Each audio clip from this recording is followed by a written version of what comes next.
So we're doing method of reasoning. We are going to do 2 sets of questions that are 3 questions, and they're gonna go easy to hard instead of doing they're gonna go medium to more difficult instead of doing like 1 set of 6, because we're doing a set of structure and a set of boldface structure. And then my note here is just we don't care about whether the argument is convincing or not. We don't care about how good your counter argument is, only like how you counter an argument. So keep that in mind. We're not really analyzing the content so much. We're really just looking at the structure. And then I do recommend on these, like doing a breakdown. I recommend on all of your CR questions doing a breakdown, but particularly on these because they are we're all focused on structure. They are way more likely to have intermediate conclusions, which I know is kind of a blurry line for a lot of people. I get questioned about a lot. And just breaking them down really helps show that components wise. So if you're going to skip your breakdowns, which I recommend against, but you do you, please like skip them on any other question before you skip them on your structure and boldface like method of reasoning. And then we're going to do 2-ish minutes for each example, and of course we'll have some Q&A time at the end of the webinar. Let's start with our first example. Here we go. I will give you all a couple of minutes.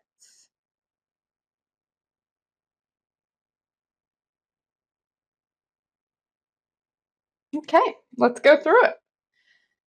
Example 1. Okay, Eleni. Most of the owners of hybrid cars whom I know are much healthier than the average person. I guess in order to be healthy, I should get a hybrid car rather than a typical internal combustion engine only car. Lee. People who drive hybrid cars tend to be concerned about ecology, so it's likely that, on average, they travel by bicycle more than the average person does and include in their diets more locally grown organic fruits and vegetables than the average person includes. So I doubt that your choice will make any difference. And then we are looking for how Lee responds to Eleni's argument. Let's look at our breakdown. So Eleni is saying, hey, most people I know that own hybrids are healthier than average people.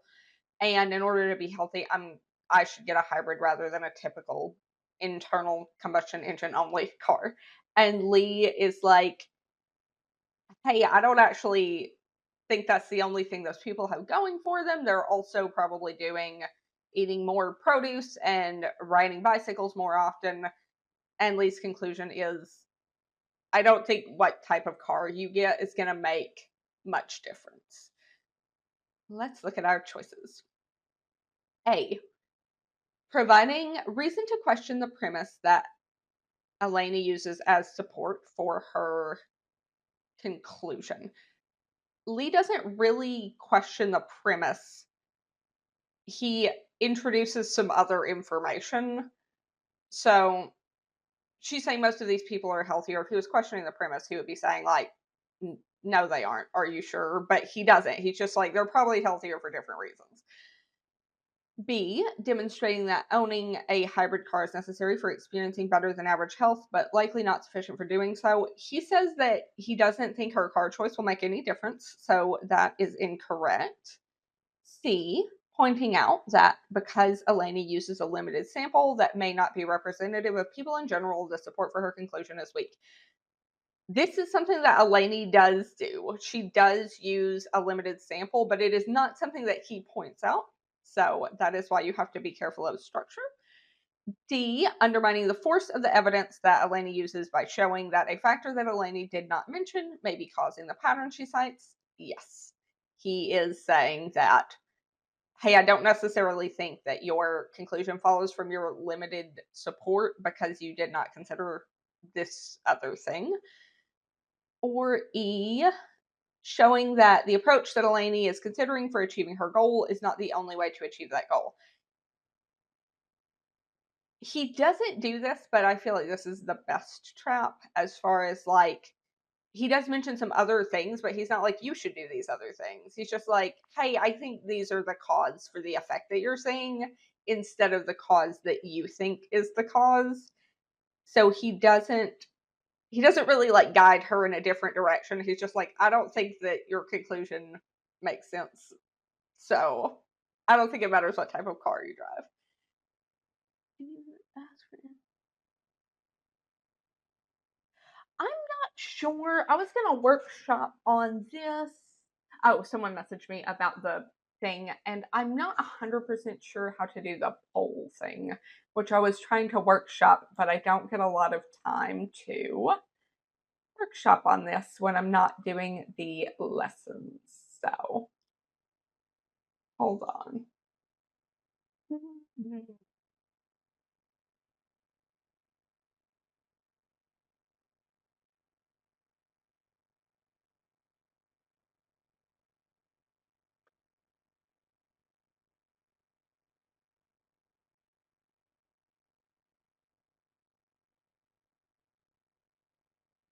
I did want to try this. Here, let me go here. Yes, D was the right answer. It seems like mostly that's what we were doing. Okay.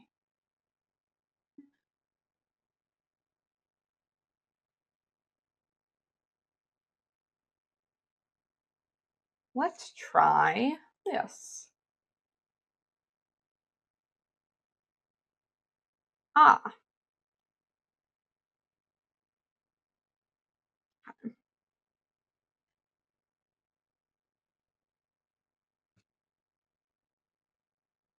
ah, sure. Have it.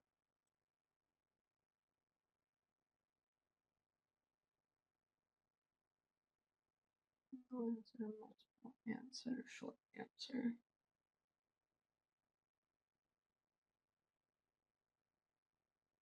Okay, we'll try that for the next one. Let's see how it goes.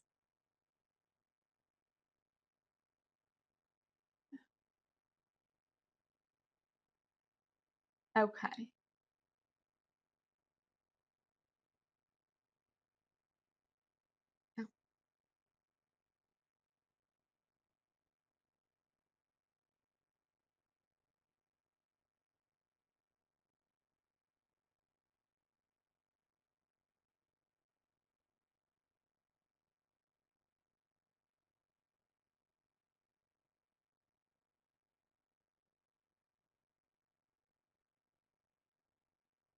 Okay, we're gonna try the poll for this one. Let's see if it works.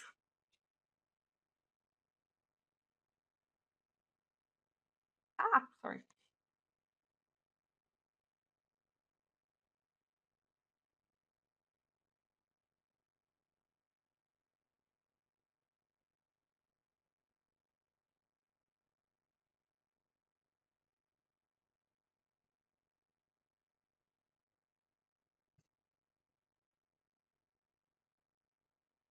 Okay. Hmm.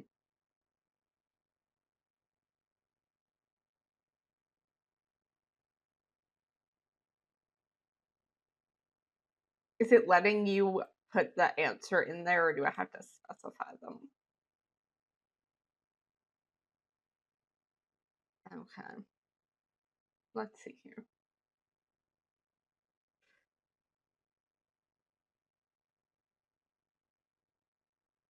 Does it let me?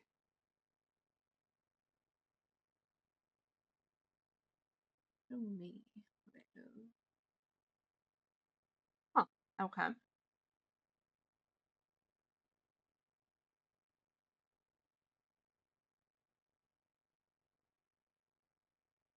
Let's see if it.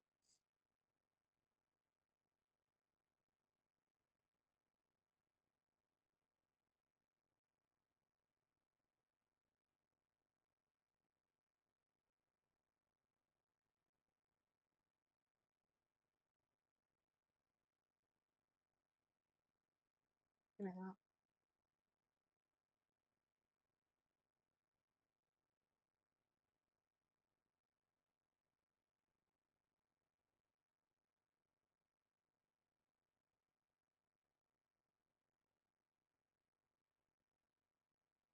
Okay.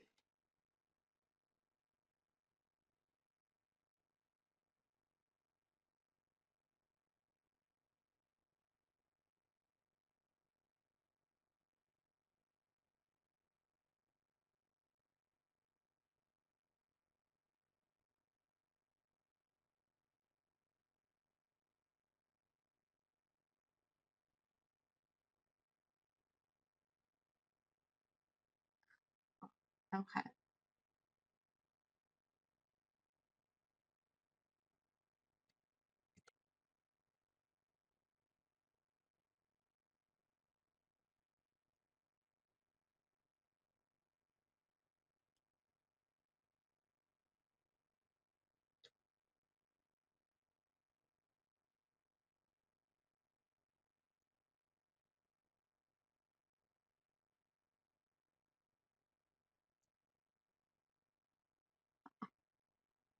Okay.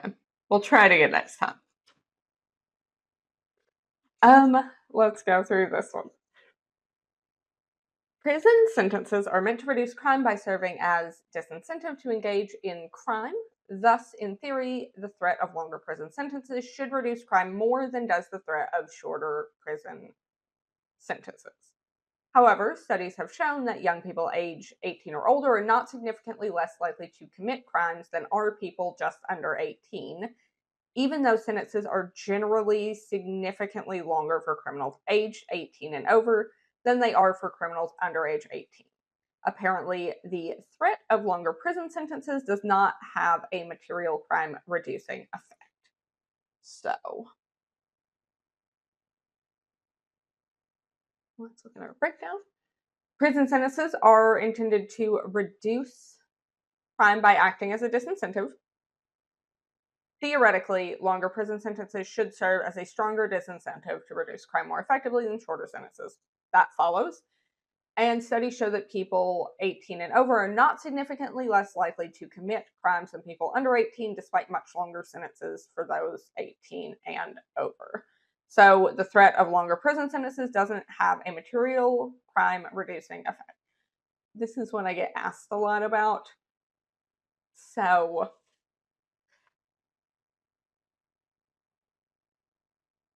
we'll go through it as regular, but this is one that I wonder if this is like kind of an Americanized thing because for the same law, if you're over 18 or under 18 and you break it, the rules are vastly different and the punishments are vastly different, which it does kind of say, but I also feel like if you aren't familiar with that, it can be confusing to parse.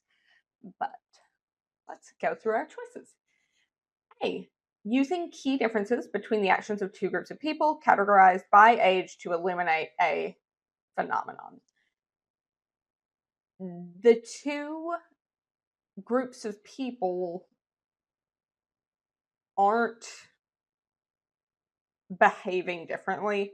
So their difference is that they are different ages, but they're not really using differences between them except for the age. They're just saying, like, hey, these two people are acting in the same way, even though they shouldn't, according to this theory that prison is supposed to be a disincentive to engage in crime. B, demonstrating the lack of the effect of a factor by comparing situations that include and do not include that factor. Yes, the factor is relatively longer prison sentences.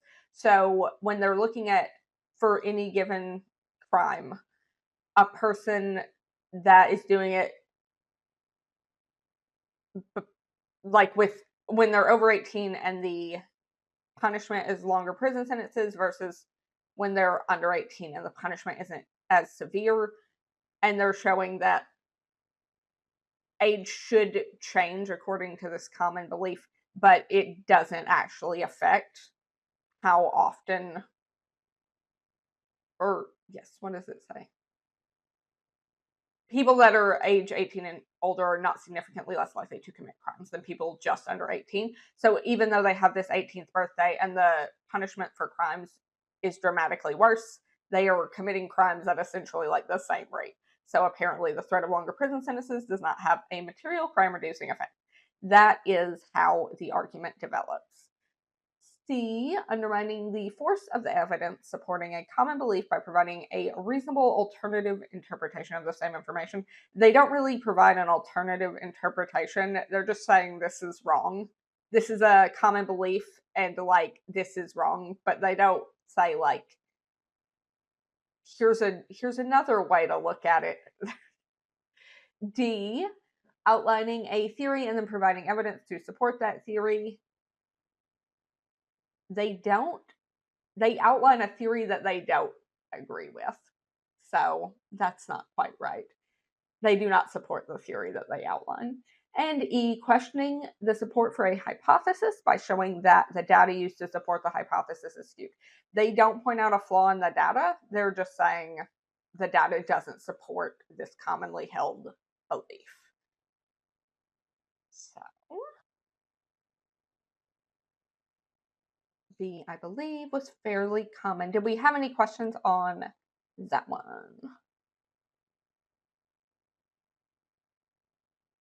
For one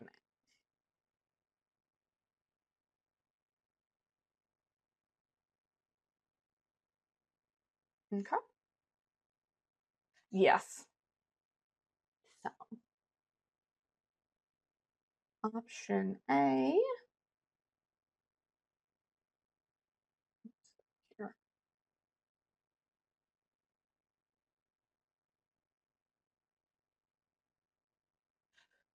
So on A, the problem is that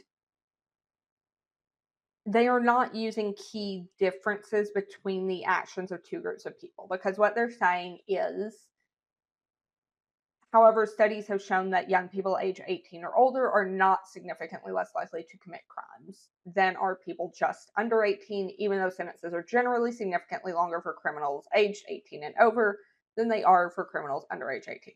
So they're saying, hey, the only difference between these people is whether they fall before or after their 18th birthday, and otherwise, like, they're essentially committing crimes at the same rate. So A is talking about using key differences between the actions of two groups, but the actions are not different. They are the same, and that is the basis for the argument. The only difference is whether they have turned 18 or not.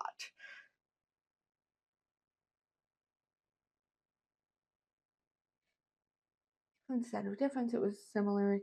That might work using, even though, like, I'm not sure. That one's kind of tricky. I think if it was similarity, it would work better. But you do always have to view answers in context. So it would depend on what the other answers were, which one was like the best fit. But I do think if it was using key similarities between the actions of two groups of people categorized by age to eliminate a phenomenon, that would better describe the organization of the argument. All right. Any questions on that?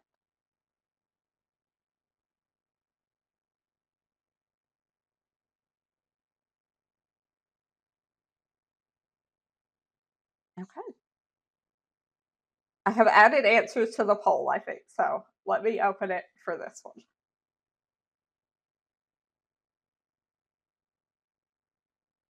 Ah, sorry.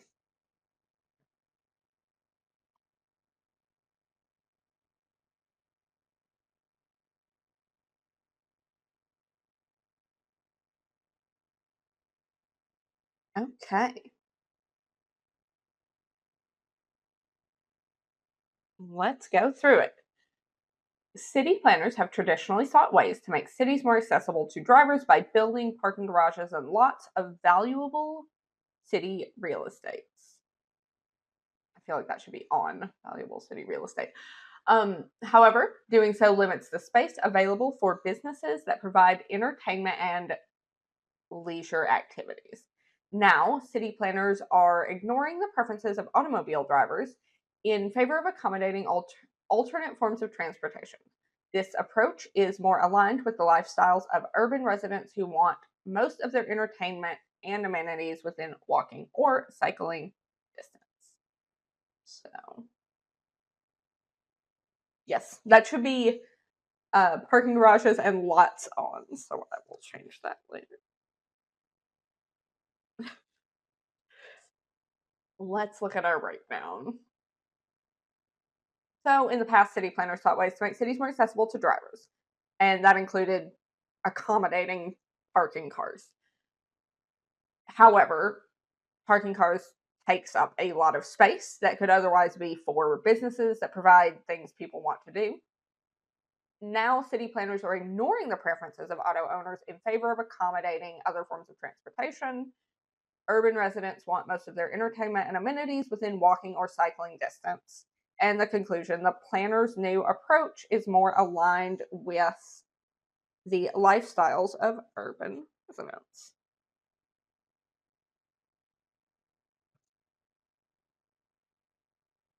So, see what my breakdown is.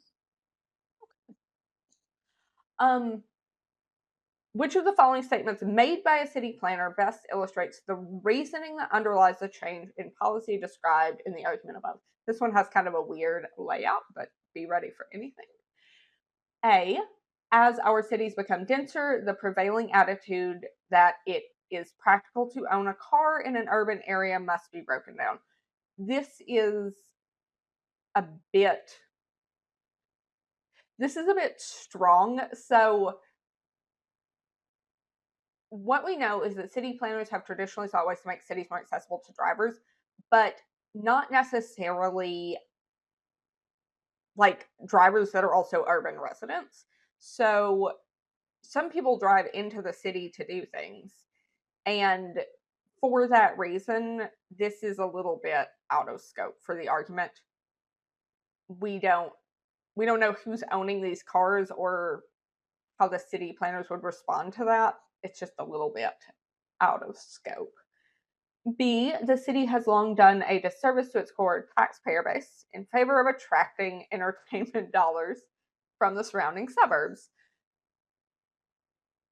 Again, we don't know if they feel like they have done a disservice to their core taxpayer base in favor of attracting entertainment dollars from the surrounding suburbs for a similar reason. Like maybe the drivers are mostly city residents, maybe they're mostly suburban residents. It is not clear. So, and we also don't know if that is why the change is happening. It could be because they feel like they're doing a disservice to core taxpayers. Could just be like they want more sales tax revenue. There's lots of reasons to make a change. C, new bicycle sharing systems reduce the parking lot space necessary to support commerce in this area, thereby opening up valuable real estate for use by restaurants and shops. So,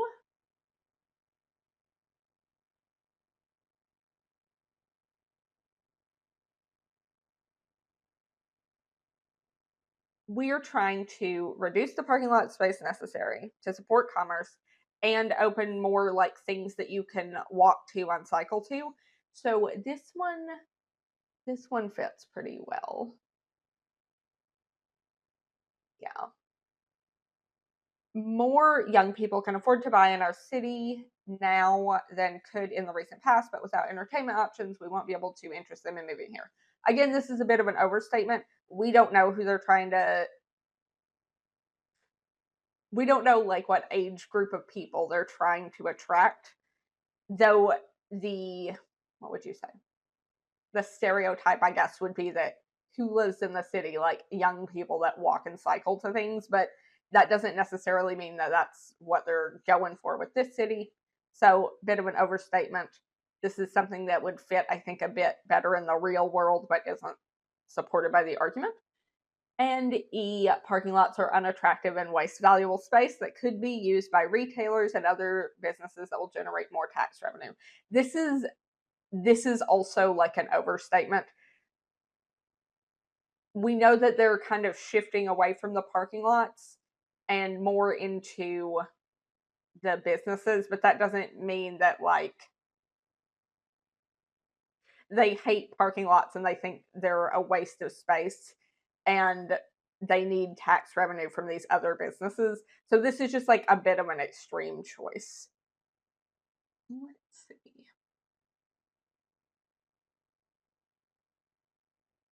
What was the result of the poll? I'm going to see if I can share it with you because it doesn't show up in my chat.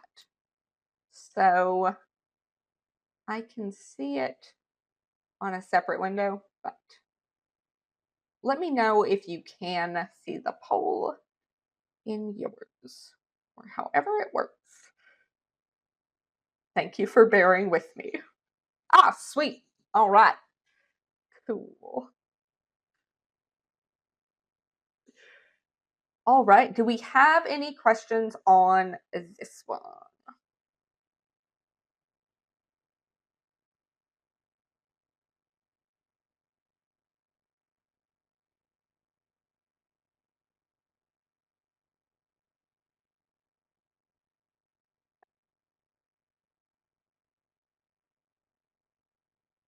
Oh, I broke down them. I broke them all down here as well.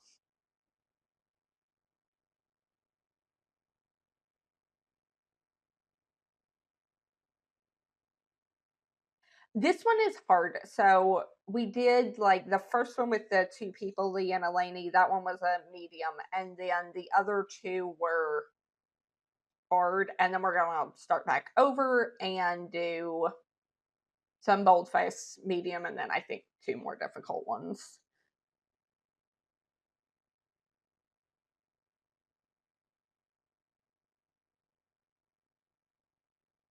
Okay. Here is our next question. Let me do the poll.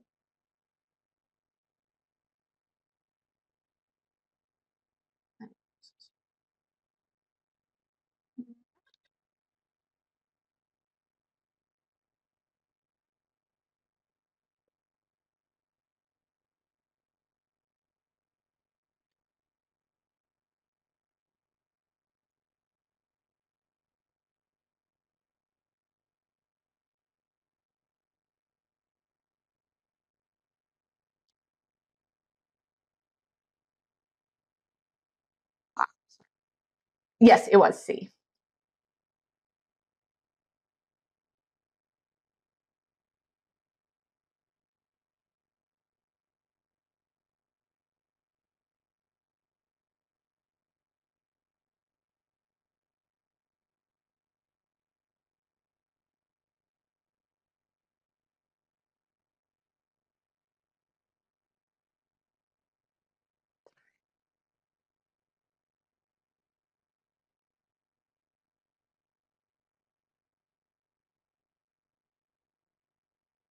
There should be one. Hmm.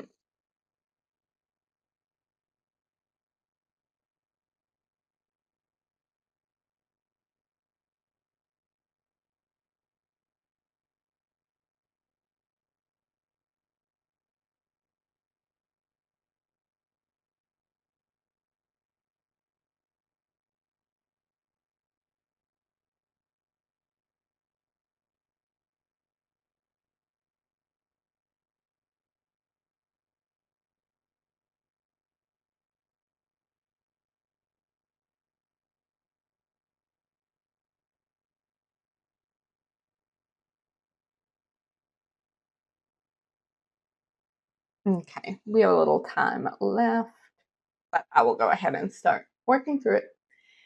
In recent years, so many people have been opting to attend college that the number of college graduates now exceeds the number of employment positions that require college educations.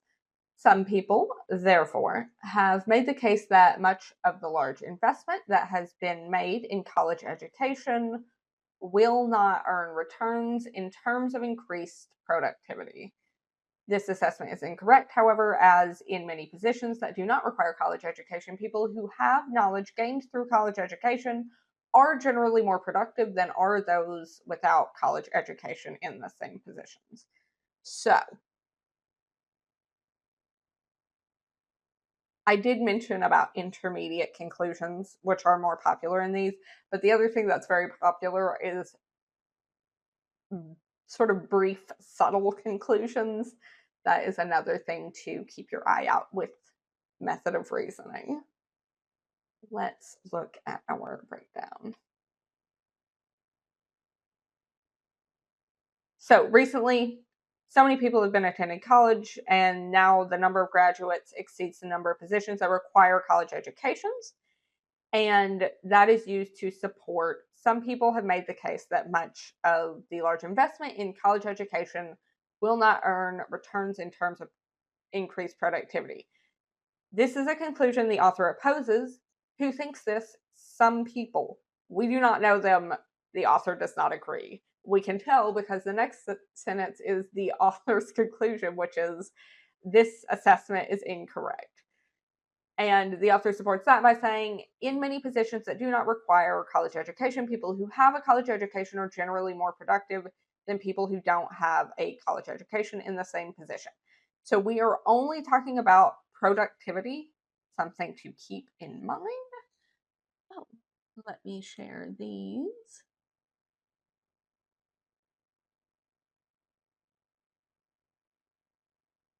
Sweet. So,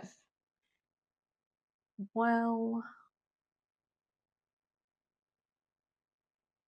okay. The first is evidence used to support an intermediate conclusion of the argument. It is not. It is a conclusion in its own right, and the author does not agree with it. The second is that intermediate conclusion. No. The first is evidence used to support a conclusion opposed by the argument. Okay. The second is an intermediate conclusion drawn to support the argument's main conclusion. It is not, it is support for the main conclusion. C, the first is a judgment advanced in support of a position that the argument opposes.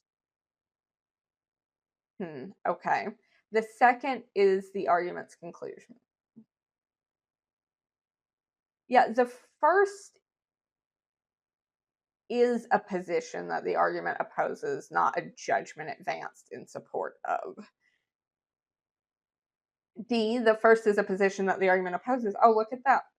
And the second is evidence used to support the argument's conclusion. Yes, it is. And E, the first is a conclusion drawn to support the main conclusion. It is not. It is a conclusion the author opposes. And the second is that main conclusion. No. So it is D.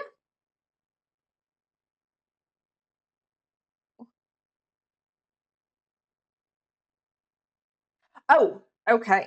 Great question, A.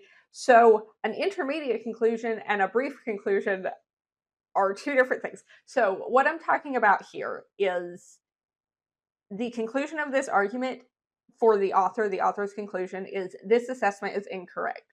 So it's not very long. A lot of times in these, they follow this sort of structure. So the argument will say, like, blah, blah, blah, scientists think something, but they don't know what they're talking about. And the conclusion is like, hey, this opinion that other people have is wrong. And it's really easy to miss those. And so that's why I was pointing that out. An intermediate conclusion is like something that is both a conclusion and support. So if you have support on one end and a conclusion on the other end, it's sort of in the middle. So it will be supported by other things in the argument, but it isn't the end of the support chain. It is still going to support another conclusion. And I think I have a slightly better version to illustrate that in a question or two. The first part of C, I think, is deliberately kind of convolutedly phrased. So, what it says is the first is a judgment advanced in support of a position that the argument opposes. So, the first bold-faced is a position that the argument opposes. A judgment advanced in support would be like if the author was like, hey, this is really great, or whatever. Some supportive like opinion of the author's, but it's actually just the position itself. So that one trips people up a lot. Let's see. Yeah, on the intermediate conclusion, I think I actually have an example in one of these next couple of questions that I feel like will work better in context. But yes, we can definitely discuss it because it's also very popular as far as questions go. And on this one, I believe we were looking at D. Yes. Excellent. Okay. Let me open this one up for you and then I will do the poll.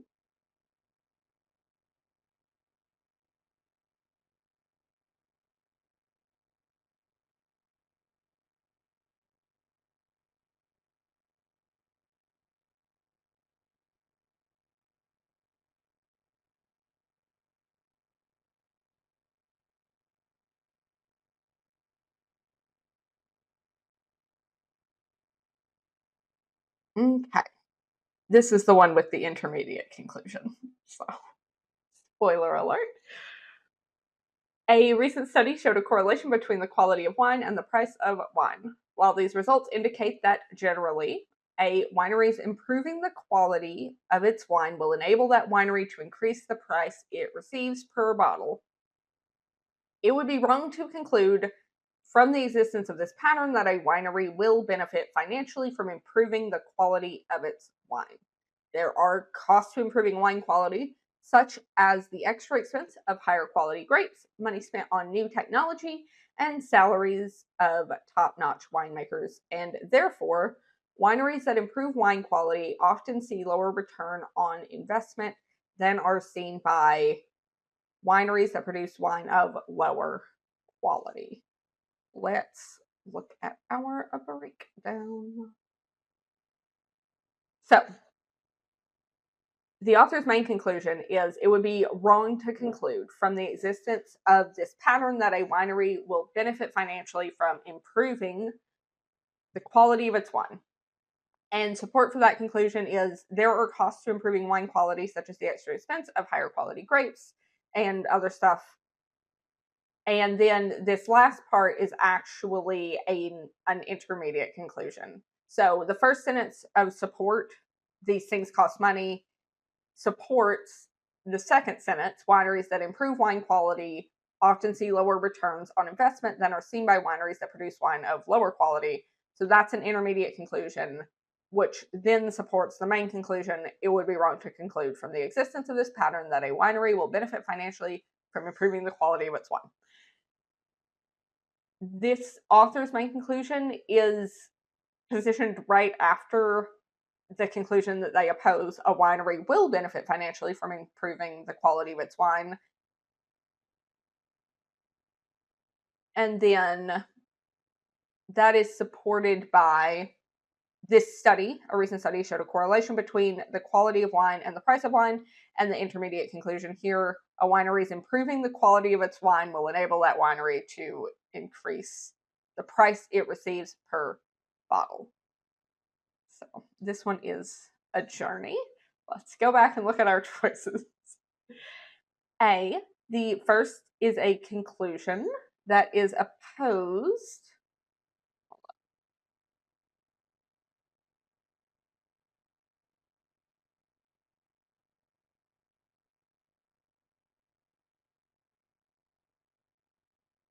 So the first is a conclusion that is opposed by the main conclusion of the argument.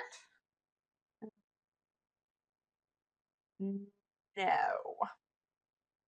because the first one is this. Or the first one is the support for this conclusion that a winery would in fact benefit from improving the quality of its wine. And then the second is the main conclusion. It is not, it is an intermediate conclusion. B, the first is a pattern that could be taken as support for a conclusion to which the main conclusion is in opposition. That's right. The second is the main conclusion. It is not. C, the first could be taken as support for a conclusion that the main conclusion opposes. Okay. The second provides support for the main conclusion. It does. D, the first is a specific case used to support a questionable assertion. Um, it is not a specific case, it is a very general statement. The second is a more general case that follows from that assertion. No, it does not follow from that assertion. And E, the first is an objection that has been raised against a position defended in the argument. It is not an objection. The second is that position. No. So I'm thinking C. Let me see if I can share these with you all.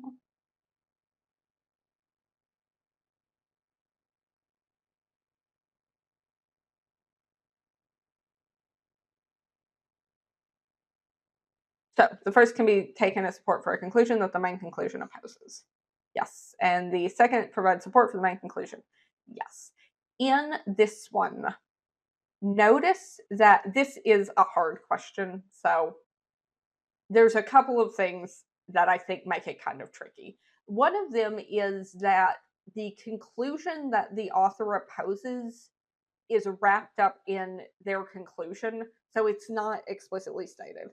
So the author's conclusion is it would be wrong to conclude from the existence of this pattern that a winery will benefit financially from improving the quality of its wine, but it doesn't ever say, aside from that, that people think that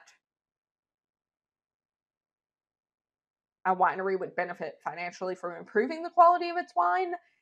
You just know that they do because the author is like, that's a wrong conclusion to have. So, as I said earlier, a lot of these follow a pattern where the author says, like, oh, someone thinks this, and actually, like, I disagree.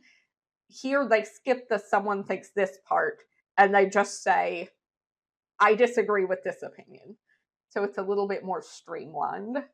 There are two intermediate conclusions, and I feel like when I did this breakdown, I like ran out of room, and so I did not break them down all the way. But the first boldface is an intermediate conclusion that supports the conclusion the author opposes, and then the first part of this last sentence, there are costs to, or yes, wait, yes. So the first boldface is an intermediate conclusion the author opposes, and then the second boldface, am I doing that right, is the intermediate conclusion that that supports the author's conclusion. So that one's full of intermediate conclusions for you. But the main thing to notice with these is that people have a hard time differentiating between like main conclusions and intermediate conclusions, and you have to see like which one supports which. So on this second one, the wineries that improve wine quality often see lower return on investment than are seen by wineries that produce wine of lower quality. That supports the main conclusion. It would be wrong to conclude from the existence of this pattern that a winery will benefit financially from improving the quality of its wine. But it doesn't work the other way. The fact that it would be wrong to conclude from the existence of that pattern that a winery will benefit financially from improving the quality of its wine doesn't support the statement that wineries that improve wine quality often see lower returns. The end of the conclusion chain is the author's opinion. So that's the thing that doesn't support anything else. Okay. We have one more. I know we're running slightly. Oh, someone was like, how to know what is a hard or easy question for me? There are only rightly and wrongly attempted ones. Honestly, don't worry about it because, like, thinking about how hard questions are is, it doesn't help you and it is distracting. So it's good to know, like, if you mess it up and it's hard, well, that's why. And if you mess it up and it's easy, well, maybe like look at why you messed it up a little more closely and understand why you're missing them. But I wouldn't worry too much about judging quality unless you're specifically like looking for questions to drill at a certain level. which we do a slightly more broad collection here. But yes, we have one more if you guys want to hang out a little bit.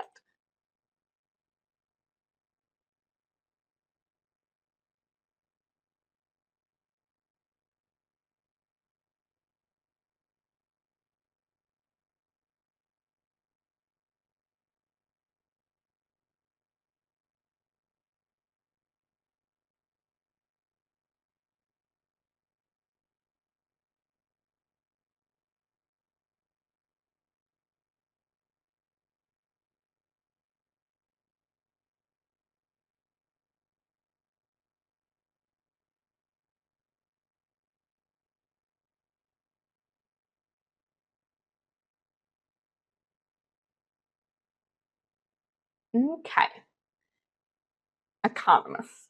Those against the proliferation of artificial intelligence are misguided. They vehemently argue that when machines can handle most of the jobs that humans must currently perform, global economies will rapidly see the greatest transfer of wealth in the history of modern society. As those limited few who own and operate such quote unquote smart machines will see their profits soar, while almost all workers in almost all industries will experience rapidly declining incomes and wealth as jobs disappear. However, major studies show that over the next 50 years, artificial intelligence will likely create 50 million more jobs than it destroys as companies begin to rework the division of labor between humans and machines. Let's see here. The first sentence is the conclusion, the author's conclusion. The second sentence is a conclusion that they oppose. Or it's someone else's conclusion that their occlusion contrasts with. So, the support for the author's conclusion, major studies show that over the next 50 years, artificial intelligence will likely create 50 million more jobs than it destroys. As companies begin to rework the division of labor between humans and machines, the conclusion the author opposes is when machines can handle most of the jobs that humans must currently perform, global economies will rapidly see the greatest transfer of wealth in the history of modern society. And the support for that is those limited few who own machines will see their profits soar, while everyone else will not have a job. So, fine. So the first one is a conclusion that the author's conclusion doesn't agree with. And the second one is like support for the author's conclusion. The layout is a little bit weird because the author starts with their conclusion, then they introduce this other conclusion, then they support the other conclusion, then they support their own conclusion. So, let's see here. The first provides support for the main conclusion of the argument. It doesn't. It is a conclusion the author opposes. The second also provides support for the main conclusion. It does. B, the first could be taken as support for a conclusion to which the main conclusion is in opposition. This one's a little bit tricky, but actually the first part is that conclusion to which the main conclusion is in opposition. It is not support for that conclusion. The second is the main conclusion. It certainly is not. C, the first is a conclusion that is not the only conclusion present in the passage. Correct. And the second provides support for the argument's main conclusion. It does.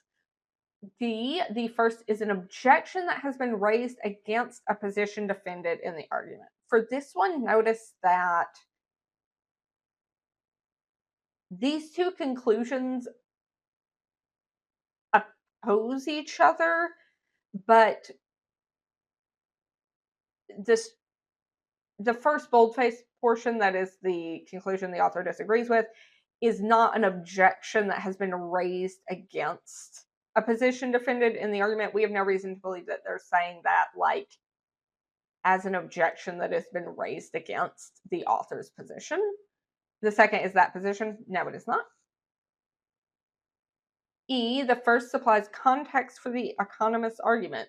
I mean, like, kind of. And the second is an intermediary conclusion for which the economist provides support. No. The the second is definitely not supported. It's supported by the studies that are mentioned, but it is there only to support other things. So I'm thinking C, not E, because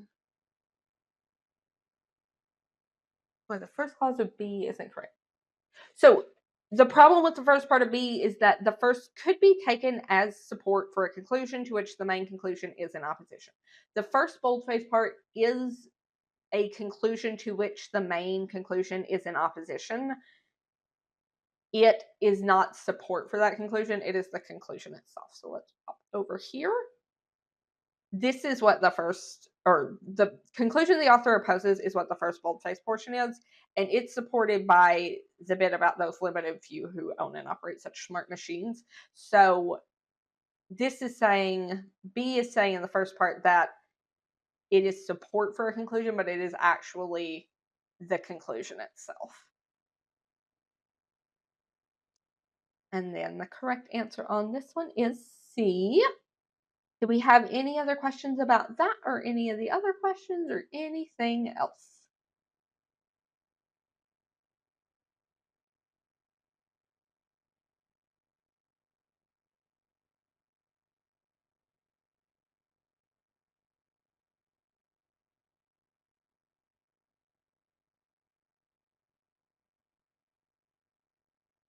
Okay.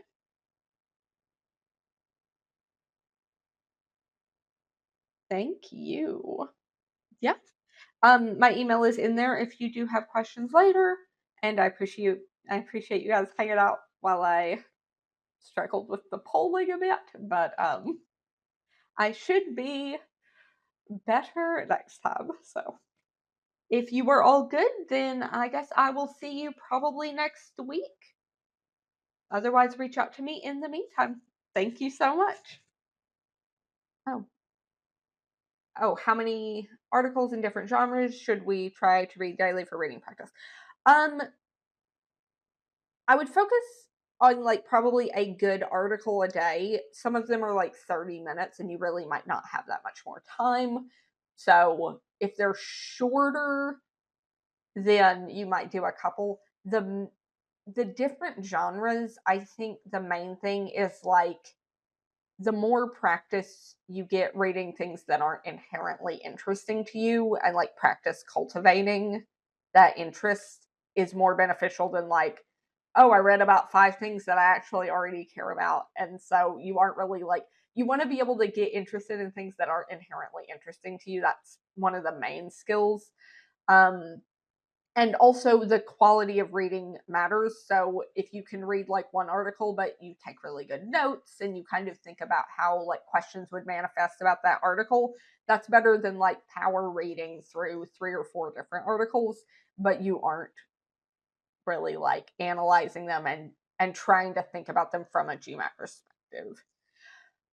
Yes, I think that you do get a recording. They definitely post them on YouTube, but I think that they email you as well. So it will definitely be available though in the next couple of days, typically. All right. Anything else? Thank you all so much. Then I will see you next week.